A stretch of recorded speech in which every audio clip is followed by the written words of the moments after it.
के 6:30 बज गए हैं और अब मैं जा रही हूँ मॉर्निंग वॉक के लिए और मैं सीढ़ियों से उतर रही हूँ, इसलिए यहाँ अंधेरा है। आप सबका बहुत बहुत स्वागत।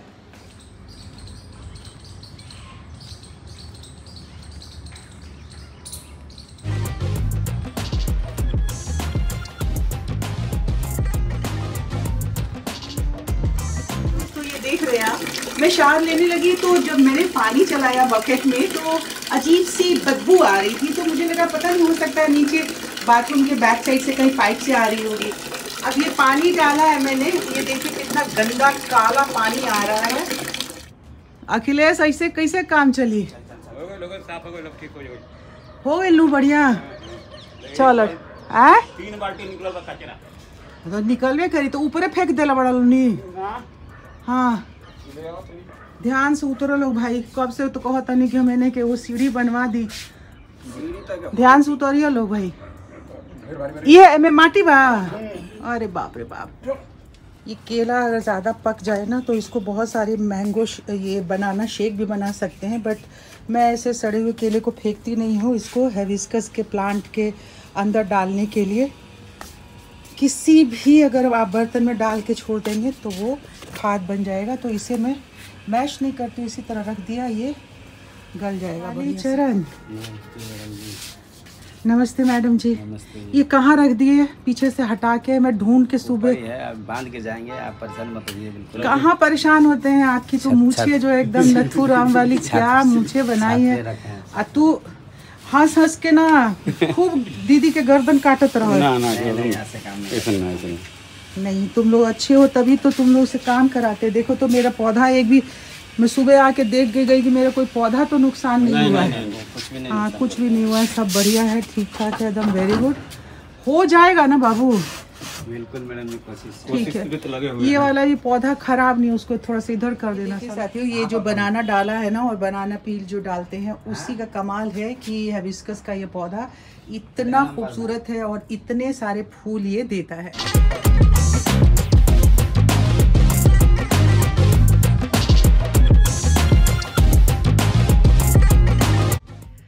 सारा दिन निकल गया, बस थोड़ा मोड़ा काम हो करती रही क्योंकि टैंक साफ़ कराना बहुत ज़रूरी था। वो टैंक साफ़ हो गया, फिर कुछ पानी में और प्रॉब्लम हो रही थी तो उसको अब कहा है वो कल आकर के जो पाइप वगैरह को चेंज करना पड़ेगा।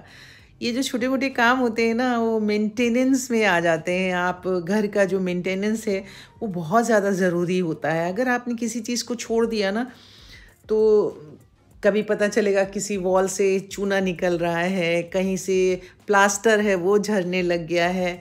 तो इन सारी चीज़ों को एक बार साल में मेंटेन तो ज़रूर करना ही पड़ता है, चाहे 2 साल 3 साल पे आप एक बार वाइट वॉशिंग कराएं। हर चीज़ें इतनी महंगी होती जा रही है ना कि हिम्मत नहीं होती है कुछ भी करवाने की। खैर अब ये तो पानी तो ज़रूरी है, तो बुनियादी ज़रूरत है इंसान की ज़िंदगी की।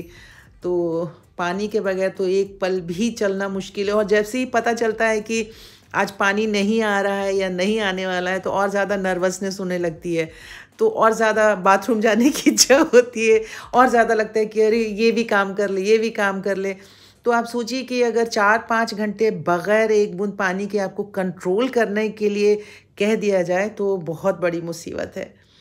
और घर वैसे में जब घर में बुज़ुर्ग हों जिनको कि हर 10 मिनट 12 मिनट में वॉशरूम जाना है तो कितना मुश्किल हुआ होगा। पर चलिए ये प्रॉब्लम तो सॉल्व हो गया। और उसके बाद ये सारा कुछ काम करते करते बस इसे मैंने सोचा कि आज इसको फाइनल कर देती हूँ। थोड़ा सा भी और रह गया है, इसे बुनाई करती हूँ। रात हो गई है, थक गई हूँ। कभी बाल को बांधती हूँ, कभी खोल लेती हूँ, इस तरह से करते करते ये देखिए ऐसे गट्ठर में ही दिखा देती हूँ। अब मेरे हाथों में हो रहा है दर्द, तो अब इसको मैं रखती हूँ। कल वीडियो नहीं आया था, उसकी वजह ये थी कि कल थोड़ी सी फिर से मुझे गैस्ट्रिक वाली ट्रबल हो रही थी। तो अब मॉर्निंग वॉक से हो के आ गई हूँ मैं, और अभी मैं अपने CGS के हॉस्पिटल के लिए जा रही थी। तो मैंने कहा आप सबको बता दूँ, आप सब इंतज़ार कर रहे होंगे। आज कोशिश करूँगी आज सुबह सुबह, आज मेरे ख्याल से ट्यूसडे, हाँ आज ट्यूसडे है, ट्यूसडे की सुबह है। अभी अब 7 बज गए हैं।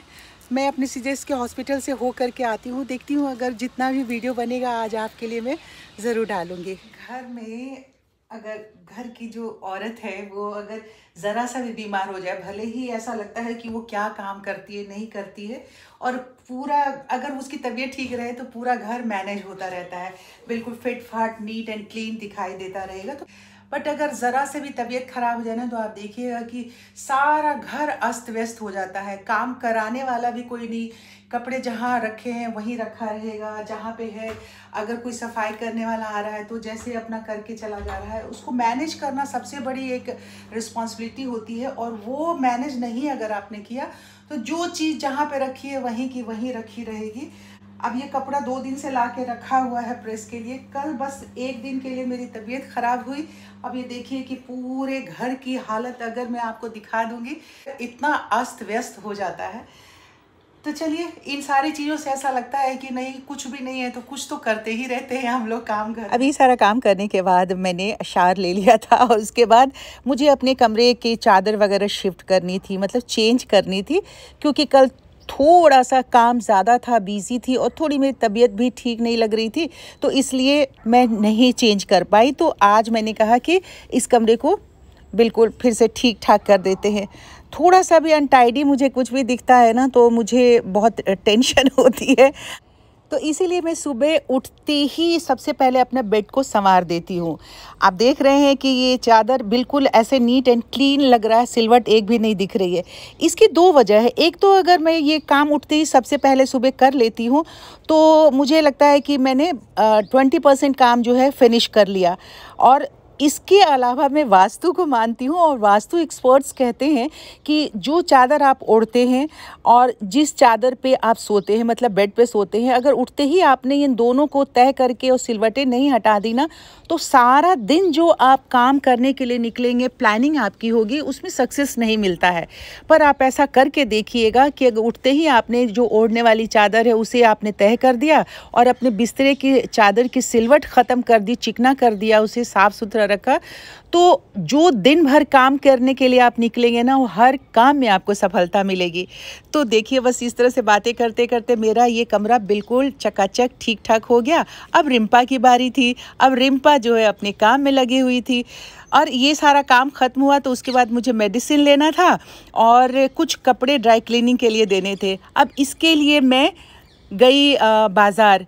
ड्राई क्लीनर्स के पास पहले मैं गई तो वहाँ देखा कि जो कपड़े मुझे देने थे कुछ और लोग भी दे रहे थे। वॉशिंग मशीन चल रही थी, उन्होंने ऑन किया था।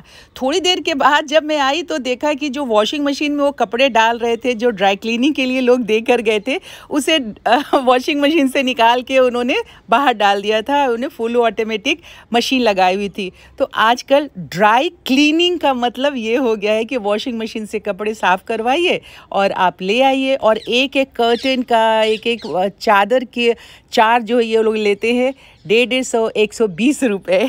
आइज़ में बहुत ज़्यादा ड्राइनेस हो रही थी तो मैं आई थी इधर, तो मैंने कहा आई ड्रॉप भी ले लेती। कितने का हुआ? 125 रुपये।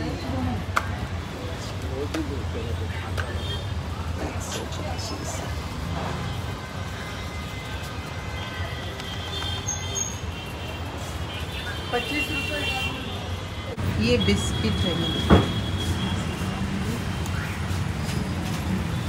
शुगर फ्री है ना? हाँ जी, ये शुगर फ्री है। ठीक है, लोग ले जाते हैं ना खाने के लिए। देखिए, नाम बता दीजिए आप आपका। नाम गौतम। आप गौतम कुमार। नाम बताओ। गौतम। ठीक है, देखिए मैंने गौतम से नाम भी पूछ लिया। और आपका नाम? रामदयाल। रामदयाल जी। चूँकि ये हमारे बिहार से थे तो जैसे ही मैं बात करती हूँ तो मुझे इस बात का अंदाज़ा हो जाता है शब्दों के प्रयोग से कि ये बिहार से हैं। जस्ट यूँ ही बस आई हुई थी यहाँ काम से, तो मुझे जो सामान लेना था आपको दिखाया तो वो लिया। तो गौतम और रामदयाल दोनों से हो गई, और गौतम ने मेरा चैनल भी सब्सक्राइब कर लिया। Thank you Gautam, thank you.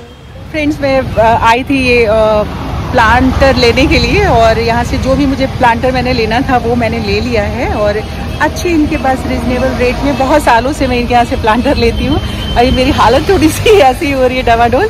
और ये कुलदीप है। तो दोस्तों कुलदीप का ना सिर्फ प्लांटर का ही काम है, इनकी नर्सरी नहीं है। इनके शॉप के बगल में एक नर्सरी है बहुत पुरानी, ये है हरिनगर में जो स्पोर्ट्स क्लब है ना, उसी के पास में उनकी ये शॉप है और नर्सरी भी है। बाहर आई तो आज मैंने बहुत सारा काम निपटा लिया। देखा ना, आप नर्सरी आती हूँ तो मैं गाड़ी लेकर के नहीं आती हूँ, इसलिए क्योंकि एक तो टाइम लगता है और आजकल सड़कों पे गाड़ी खड़ी करने के लिए जगह बिल्कुल ही नहीं मिलती है जी। तो बस भैया ने कहा छोड़ देंगे तो मैं बैठ गई। अंदर वाला जो सारा पाइप लगा हुआ ना, ये सारा तो 2006 में मैंने किचन ही बनवाया था, तो अंदर वाली पाइप तो 2006 की है। अंदर भी जाम है, बाहर भी जाम है। नहीं तो आप बाहर वाला पाइप को कारीचरण चेंज करके देखते पहले। बाहर का बदल दिए। वो जो तुम पाइप सुबह मुझे दिखा रहे थे, ये जो जाम में पड़ा हुआ है, ये पाइप था ना, ये पूरा ऐसे जाम पड़ा हुआ है। ये देखिए ऐसे जाम हो गया जाम। तो ये तो ये वाला कल चेंज किया था कि आज किया?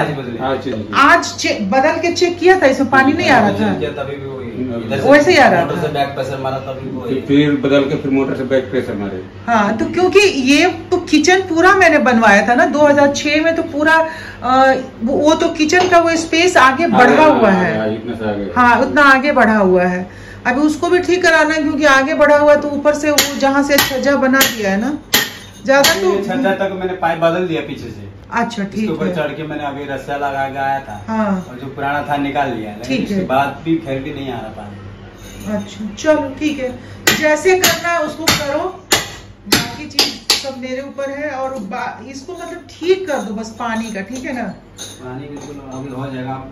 ठीक ठीक ठीक ठीक। बहुत सारे काम साथ साथ चल रहे थे, तो मैंने कहा ये प्लांटर ऊपर रख के आऊँ, आपको मैंने कहा दिखा भी देती हूँ क्या क्या लिया। ये देखिए 1 2 3 ये 6 मैंने लिया है, 300 का मुझे ये मिला। ये 16 इंचेस के 2 पॉट लिए, क्योंकि 2 प्लांट बड़े वाले मुझे शिफ्ट करने हैं इसमें, तो ये 250 का मिला। ये मुझे मिला फ्रॉग वाला प्लांटर, ये 200 का मिला। और ये कैट के पेयर वाला ये मुझे 150 का मिला। तो ये सारा सामान मुझे टेरेस पे ले जा करके अभी रख देना था। दोस्तों आज के इस वीडियो का समापन यहीं पे करते हैं। छोटा सा वीडियो है, मतलब ड्यूरेशन कोई कम नहीं है, पर मुझे अपने आप से ऐसा लग रहा है कि बहुत सारा इसमें कुछ वर्क मैंने दिखाया नहीं है, फिर भी आप सबने इसे देखा, सराहा, इसके लिए आप सबका बहुत बहुत शुक्रिया। अभी काम चल रहा है ऊपर टैंक का, अभी भी आवाज़ अगर बीच में आएगी तो इसे इग्नोर कर दीजिएगा। चैनल सब्सक्राइब नहीं किया है तो प्लीज़ सब्सक्राइब कर लीजिए, लाइक कर दीजिए वीडियो को और शेयर कीजिए। आपसे कल होती है फिर से मुलाकात, तब तक आप सब अपनी सेहत का बहुत सारा ख्याल रखिए। Bye bye, good day.